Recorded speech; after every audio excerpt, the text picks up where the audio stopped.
Então, pessoal, bom dia. Já para iniciar essa conversa, né, para entender por que essa necessidade toda, eu trouxe ali esse material que fala sobre o marketing 4.0.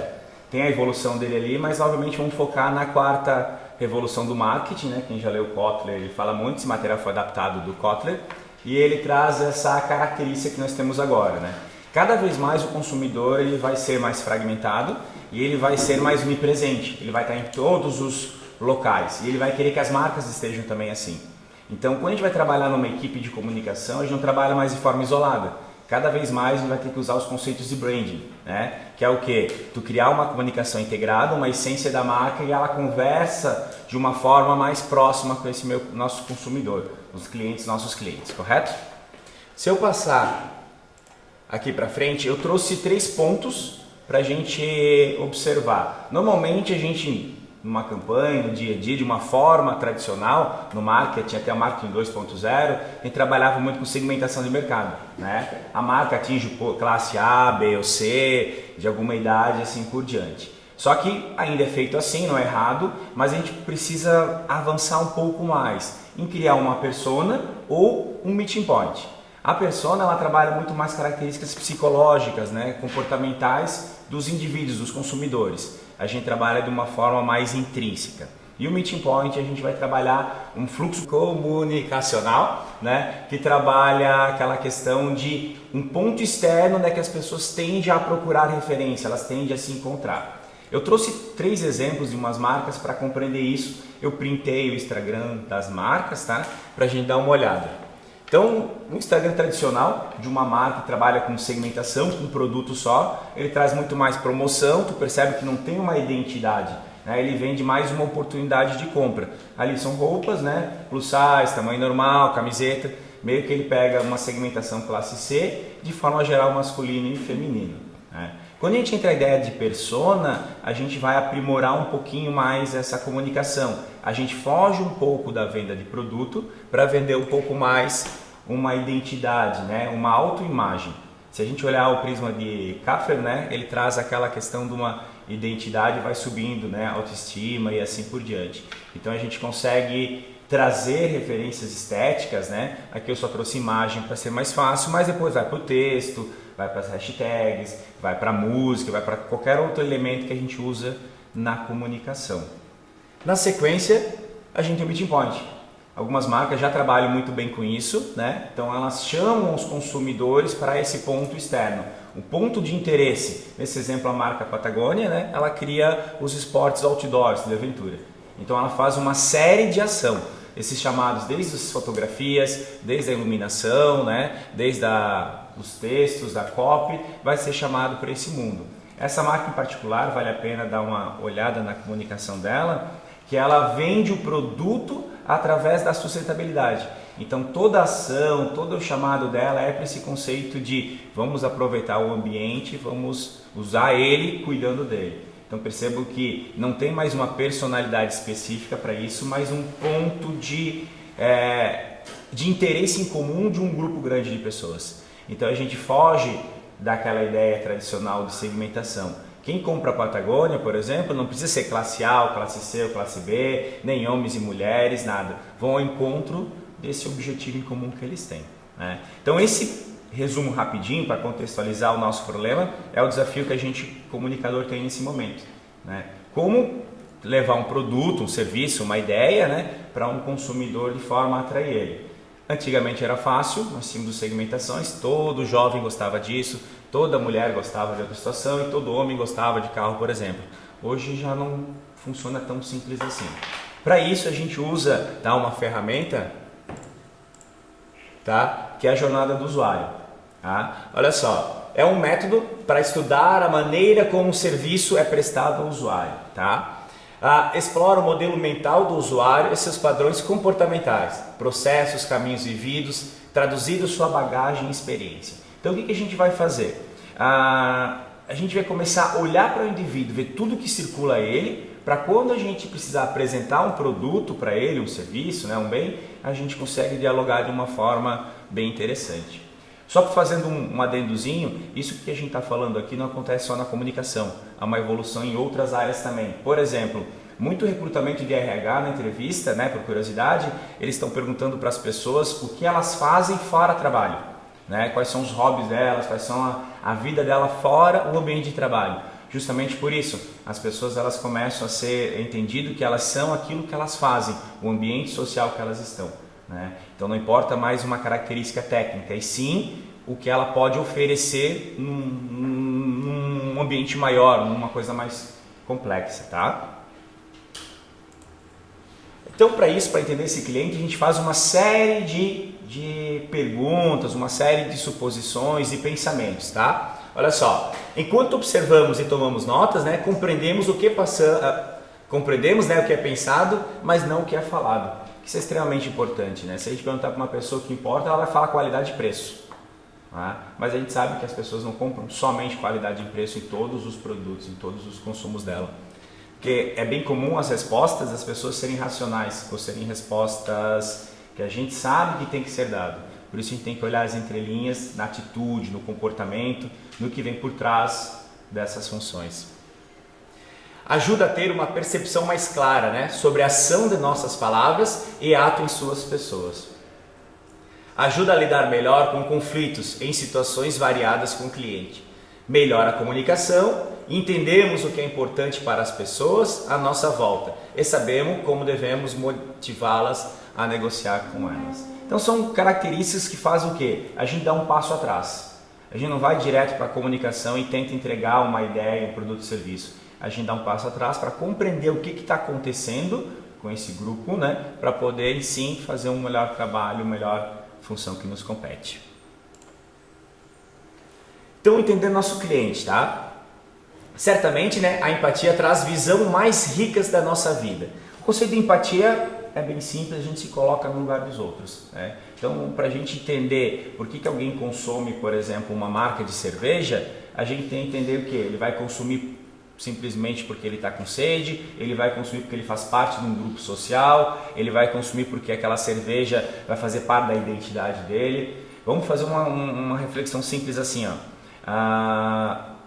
Vocês acompanham um monte de gente nos stories, final de semana, em balada e assim por diante, certo? É comum ver as pessoas postarem lugares que elas estão, né? Quando vão no restaurante, postar comida. Quando alguém posta foto de uma comida, ela está o quê? Provavelmente querendo incorporar a ideia, vamos pegar lá a questão da comida saudável, né? O pessoal costuma às vezes postar o café da manhã quando fez um ovo, uma banana, alguma coisa assim. É algo que a pessoa faz por quê? Incorporar aquilo à sua personalidade para ser avaliada, né? Dentro do conceito de identidade de imagem, a partir do momento que eu posto alguma coisa, que eu pertenço, que eu compartilho alguma coisa, ela começa a fazer parte da minha identidade, certo? Dentro desse conceito, né, o estudo do cliente ele facilita a visualização e permite o foco nas questões certas. Porque se a gente faz uma campanha simplesmente com o que a gente tem de repertório, a chance de errar é extremamente grande. A gente vai com nossos preconceitos. Será como é que aquele consumidor se relaciona com esses produtos e serviços? É como a gente também se relaciona? Talvez a gente não seja o público certo daquele produto, daquela marca, assim por diante. Para isso a gente tem essa ferramenta aqui, que é o mapa de empatia. Esse mapa de empatia ele é algo colaborativo, normalmente a gente tem N situações para fazer. Um dos jeitos mais legais é a gente plota isso, imprime de uma forma grande e começa, através de um brainstorm, a anotar algumas informações.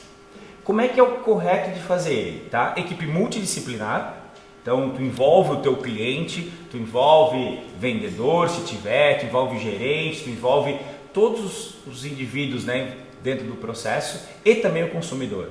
Aí requer, na medida do possível, né, dependendo do tempo e verba e tal, pesquisa, tá? Para alimentar isso ali.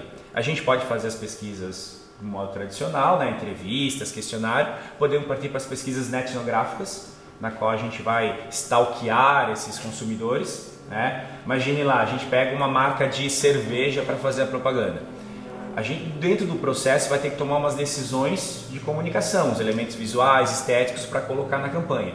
Se a gente começa a stalkear aquelas pessoas que também seguem, comentam, a gente começa a ter outras referências para ser utilizadas, que às vezes não passou pela nossa cabeça, né? Então esse mapa de empatia ele tem o primeiro quadrante em cima que a gente faz perguntas para serem respondidas sobre esse consumidor. né, sobre o que está por trás disso. E no segundo momento, na barra embaixo, a gente vê quais são suas dores e quais são suas necessidades. Eu trouxe aqui um pouquinho mais completo, ver se eu consigo. A gente começa com uma primeira pergunta, né? O que pensa e sente essa pessoa, tá? Nesse nosso novo consumidor, o problema que a gente vê é isso, tá? A gente não prevê mais tão facilmente o que ele pensa e sente, porque muda o tempo todo. Lembra nas aulas de consumo que ele é um consumidor fragmentado, né? Ele tem muitas influências, ele vive em rede. A gente está aqui, amanhã, daqui a alguns minutos, a gente abre o Instagram, vê uma outra postagem de um influenciador, alguma coisa, e algo que não estava na nossa mente começa a aparecer. Um fenômeno bem comum que a gente vê agora, que é bem visível, que são os influenciadores da parte financeira, né, de ações e assim por diante, que até poucos meses ou anos atrás existiam, obviamente, mas muito pequeno. Tu olha a trajetória deles, eles tiveram um auge grande. Por quê? Aquela questão toda agora de aposentadoria, vamos se aposentar, não vamos, aquela briga toda que está tendo, começou a criar esse problema. Então, até então, pouco tempo, não existia essa preocupação, principalmente dos jovens com aposentadoria, e agora começa a aparecer. Então, dentro desse primeiro questão, ali tem perguntas, aqui só são algumas ideias, tá? Do tipo assim, ó, como a pessoa se sente, né, em relação ao mundo, tá? E aí a gente começa a responder. Como é que a gente pode ver isso? Através de entrevista, através de experiências, contato com essas pessoas, através de uma neta etnográfica, outros materiais. Quem são os influenciadores que ela segue, ajuda bastante, tá? Quais são suas preocupações? Quais são os seus sonhos? Né? Então tudo isso faz parte. Olha só que interessante. Se eu descubro, tá, que o meu consumidor, por exemplo, vamos pegar lá uma marca para dar um exemplo,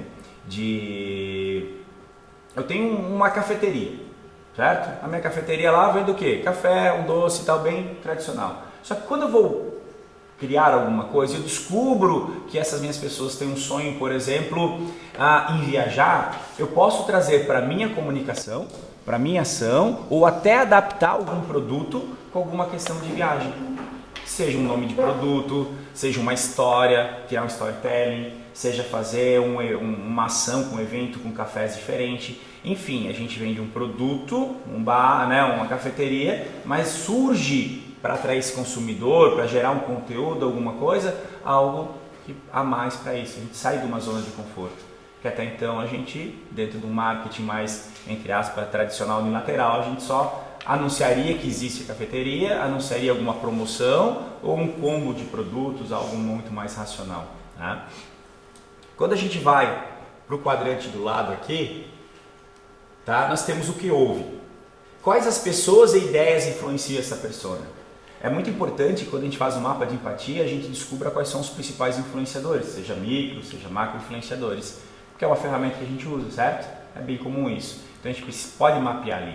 Pode ser influenciador digital, pode ser pessoas físicas no dia a dia, pode ser algum autor, pode ser qualquer referência de influência que pode ajudar. Isso nos facilita muito a vida e nos direciona mais assertivamente, tá? Porque se for partir do preconceito, a gente sempre vai ter a ideia de chamar um influenciador que a gente segue, que nos influencia.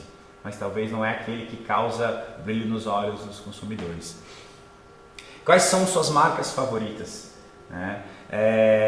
Vamos pensar assim, ó, quando a gente cria uma persona, né, a gente consegue identificar as características dessa persona também com outras marcas que ela compra. Né? A gente consegue identificar um padrão de consumo por outros produtos, outras marcas também. Não precisa ser marcas concorrentes, tá? São marcas que fazem o estilo. Porque dificilmente alguém, por exemplo, vai comprar produtos que sejam sofisticados, que tu está oferecendo, se no dia a dia ela compra produtos com uma decisão mais racional de custo-benefício. Né? Então ali a gente já começa a identificar quais são essas características, tá? Quais produtos e comunicação, né, ele consome e assim por diante. Quando a gente vai para a linha do lado, o que ele vê? Tá? Olha só, como é o mundo, né, e que persona vive, o que é o ambiente que ele vive, quais são as coisas que vão influenciar, quais são as pessoas que estão ao redor, como são os seus amigos. Né? Se a gente for buscar referência e ter um olhar mais humano, mais de empatia mesmo, como esse método ele requer, a gente vai perceber que as pessoas são bem parecidas com as 5, 6, 7 pessoas, tem vários autores que contam isso, que vivem ao seu redor. Então se de repente o meu consumidor ele está num ambiente mais corporativo, ele vai ter pessoas com características mais corporativas ao redor. Então a fala, a linguagem, a escrita dele vai ser talvez um pouco mais formal e assim por diante. Se ele está envolvido com alguém que, na área musical, né, automaticamente ele vai ter toda essa outra referência de comunicação, essas características desenvolvidas dessa forma. O que é mais comum, né, em seu cotidiano?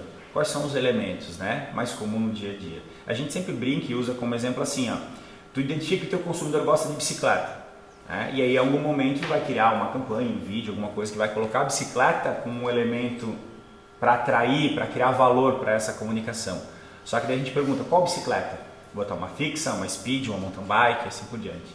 Bicicleta é bicicleta, mas elas têm características diferentes, porque elas têm aplicações diferentes. Então eu não posso pegar qualquer bicicleta porque não vai identificar, né? Se eu tenho lá um consumidor mais urbano, mais jovem, que circula no ambiente mais livre, obviamente uma bicicleta fixa talvez vai atrair ele, vai ser um objeto de consumo que vai agradar ele e, consequentemente, trazer ele mais próximo da marca que a gente está comunicando. Vai fazer mais sentido, tá? Mais contextualizado. E por último, dentro desse primeiro quadrante aqui, a gente tem, tá, o que ele fala, o que ele faz. Dentro de um conhecimento interessante, assim, ó, quando a gente trabalha com vendas direta com o cliente, a gente escuta muito ele falar, para daí usar as palavras que ele falou para chegar até ele, né? Então é uma característica de saber escutar para depois falar. Tu deixa que a pessoa relate o que ela tem a falar, quais são suas preocupações, quais são seus problemas, para depois tu tentar solucionar o problema dela, tá? Então olha só, sobre o que a sua persona, né, costuma falar. Se vocês usarem a experiência de vocês em vida, vocês vão perceber assim, ó, é bem comum alguém de repente entrar em algo diferente ou conhecer algo e começar repetitivamente a falar aquilo. Se tu faz uma análise do que ela fala o tempo todo, você vai perceber e vai identificar que aquilo que está naquele momento na cabeça, incomodando ela, que está circulando dentro da cabeça dela. E aí isso aí faz com que ela, a partir do momento que tu fala as mesmas palavras, comunicação, tu vai chamar a atenção a ela para isso. O resto passa batido, né? Ao mesmo tempo, né, ela como age e quais são os seus hobbies. A gente está entrando dentro dessa nova era do consumidor 4.0, né, que a tendência é a tecnologia nos facilitar a vida para ter mais tempo para praticar os hobbies, né, para ter leitura, assistir filme e assim por diante. Se a gente for pegar o passado, as pessoas tinham uma rotina muito mais séria, tinha menos hobbies, tá? Então cada vez mais o jovem começa a trabalhar mais tarde, as pessoas têm mais tempo, no mundo ideal, óbvio, alguns grupos, né? E aí a gente identificar o que elas gostam é uma forma de a marca se aproximar disso, né? E aí entra aqui nesse caso exemplo de meeting point. Se a gente identifica para aquele grupo, né, ele tem um hobby muito definido, um grupo muito específico, a gente começa a trabalhar alguma ação de meeting point. E aí vai entrar o quê? Patrocínio, vai entrar algum influenciador em cima disso, vai entrar outras formas da gente chegar a esse consumidor de não uma ação tradicional, uma mídia tradicional. Depois de tudo isso, né, feito, trabalhado, a gente já tem o que seria a empatia. A gente começa a olhar o que está por trás da declaração daquele consumidor, o que está atrás de uma racionalidade. Tá? Então, quando a gente começa a ter essa função, a gente começa a poder ter ideias e realmente conhecer o que esse cliente quer, sendo que ele não declara isso de uma forma racional, tá? Fazendo um parênteses, como é que vocês podem fazer isso na prática, tá? Eu gosto muito de trabalhar com os alunos com post-it. Essa técnica, até os próprios autores dessa técnica, eles falam para usar post-it, porque tu vai anotando, colocando, é comum migrar de lugar também, porque é um processo contínuo. Numa ação legal, tá? A gente colocaria isso num painel gigante numa sala, num quadro, alguma coisa, e um grupo brainstorming discutindo. E aí aquilo ficava lá, ou pode até usar algum dispositivo digital, e aí entra uma pesquisa, olha, surgiu isso, altera, inclui, dá mais referência num, mais para outro. Tá? É comum a gente ter 20, 30 post-it em cada área dessa. Vamos usar todos? Não. Aí vai o feeling, aí vai o teste, aí vamos supor que você vai fazer uma ação digital que permite isso. Eu acho que o hobby de, sei lá, andar de bicicleta é importante para o meu consumidor. Faz uma postagem e vê as métricas disso ali. Não deu aderência, não deu? Vamos fazer outro teste com outro hobby ou com outra ação. Né? O digital permite porque os investimentos são menores em função disso. Vai testando e vai vendo. esse nosso consumidor ele muda. Né? Ele muda, a gente muda a nossa personalidade em detalhes, obviamente, né? Não é extremo, mas ela vai se adaptando com o que vai aparecendo. Então a gente migra, por isso que a ideia da jornada. Né? A jornada às vezes ela pode ser mais longa, mais curta, mas a gente vai trabalhando de formas diferentes, ok? Então depois dessa fala toda, dessa preocupação, a gente vai para a parte de baixo, que é essa parte aqui. Suas dores, tá? Por que suas dores? Dentro da ideia do consumo, né? O consumo requer uma troca. Pode mesmo que for um produto de graça, oxigênio a gente está consumindo também, tá? Mas ele requer um esforço para isso. Quando eu faço uma troca dentro de um consumo mais tradicional, que a gente vende um produto, uma ideia, um serviço, né? A gente precisa que esse nosso consumidor ele tire um recurso de um lugar e vai para outro. Né? Então, para fazer isso, para motivar essa mudança de ação, de olhar, de dinheiro, o que for, a gente precisa que esse consumidor faça isso quando ele tem algo a resolver, que são as suas dores. Tá? A gente pergunta, olha só, do que sua persona tem medo? Muitas vezes a gente vende algum produto, algum serviço tal, com base em algum medo. Tá? Entenda não isso como uma dor ou algo negativo. Por exemplo, ó, um curso, uma faculdade, como é que ela vende? Pense no futuro. Realização profissional. Quando ela faz uma chamada para isso, ela trabalha numa dor de um jovem ou mesmo um adulto, pensando como é que vai ser o futuro.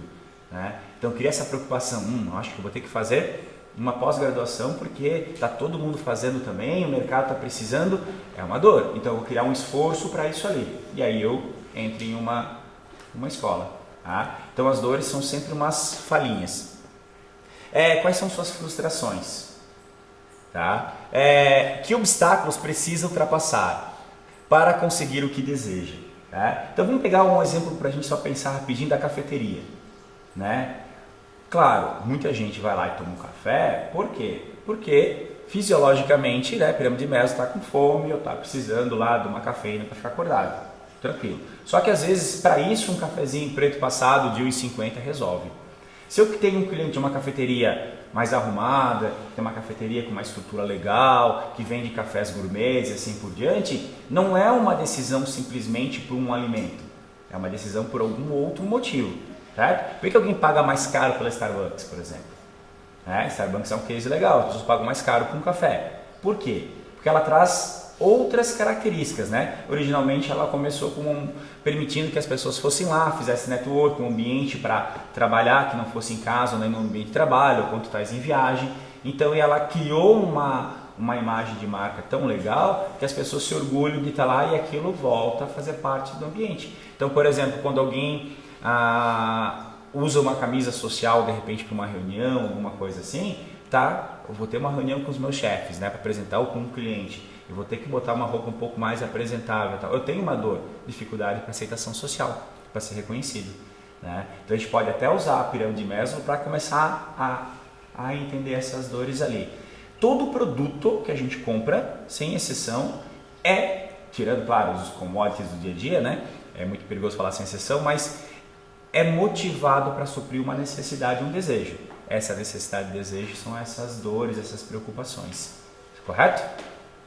Tendo bem definido quais são essas dores, o que passa na cabeça desse consumidor, a gente vai para o último lado, que é realmente quais são suas necessidades, tá? Perguntas como: o que é o sucesso para a sua persona? Né? Onde ela quer chegar? O que acabaria com seus problemas? Tá? Quando alguém compra um iPhone da vida, da mesma forma, né? Ela precisa de um aparelho, uma das dores é a comunicação, mas daí não é só essa, a gente começa a juntar. Olha como é que é feita a comunicação dessas marcas tecnológicas, né?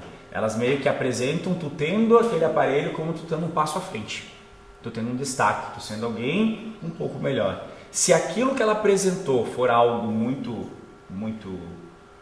como posso dizer assim, que choca, né, com a minha dor, com a minha necessidade, eu faço essa compra, correto? Principalmente compras de impulso e assim por diante. Tá? Então esse mapa de empatia ele é feito dessa forma. Aí a partir daqui a gente começa a ter detalhes, características que para ser usado no nosso nossos trabalhos, nosso dia a dia. Que se a gente não faz esse exercício, não dá esse espaço atrás para olhar o que está acontecendo, tá? A gente não consegue fazer um bom trabalho. Vou dar um exemplo simples, ó. Quando você vai para uma festa, por exemplo, você chega numa balada, se você chega lá e se joga de cabeça para curtir, você está aproveitando o momento. Se a gente para e fica os bastidores olhando o que está acontecendo, a gente começa a ter uma compreensão maior do que acontece lá dentro, do que dá certo, do que está errado e assim por diante. Então quando a gente recebe um job, por exemplo, se a gente já pega o job e já não, vamos fazer assim, vamos criar uma campanha assim, assim, assado e tal, a gente joga de cabeça. A gente não compreende necessariamente o que está acontecendo ao redor. E a gente muitas vezes peca nesse sentido, tá? Aqui eu trouxe nesse material, tá? Mais algumas perguntas que podem ser feitas, não vou ler todas para não ficar muito pesado, mas vocês podem ler esse material, tá? Que vão ajudar a se questionar. Essas perguntas não limitam, tá? São só apenas uma ideia de que perguntas podem ser feitas para responder, para a gente criar essa empatia com esse nosso consumidor. O que ele fala, o que ele ouve, né? As dores e suas necessidades. Aqui eu trouxe dois exemplos, tá? Esse e o próximo, de formas de a gente transformar isso, tá? Porque o que acontece? Ó, vamos pensar um pouquinho agora. Quando vocês recebem normalmente, né, um job de um cliente, alguma coisa assim, um briefing, esse cliente no briefing ele traz algumas questões racionais, tipo orçamento, tipo valores, vendas, objetivos da campanha e histórico do que ele já fez, correto? Isso é o mínimo talvez que um briefing deveria conter. Porém, se a gente quiser fazer algo novo e criar algo diferente, a gente precisa se aproximar muito desse consumidor, constantemente aproximando. Por quê? O que a gente vai fazer? A gente vai ter um ponto em comum, vamos supor a caneta, para oferecer para algum grupo. Se eu só vou pensar no produto, quem usaria essa caneta? Vamos fazer uma campanha para estudantes da FURB e para caneta. Então eu vou colocar, estudantes, vocês escrevem o tempo todo em sala de aula, então vocês precisam de caneta. 2 canetas por R$ 1,99. Ok, é um marketing tradicional na qual, unilateral, eu vou lá e apresento uma ideia. Quando a gente parte da empatia, a gente começa a compreender melhor o que acontece. Será que essa caneta, tá? Parece viajar mesmo assim nessa interpretação da história. Será que essa caneta não pode ser uma oportunidade de expressar suas ideias, evoluir no mundo corporativo e assim por diante? O que vai acontecer? Quando eu busco outras coisas a não ser as dores, necessidades, a não ser o produto fisicamente falando, ou algo mais tangível, a gente consegue criar elementos estéticos, certo?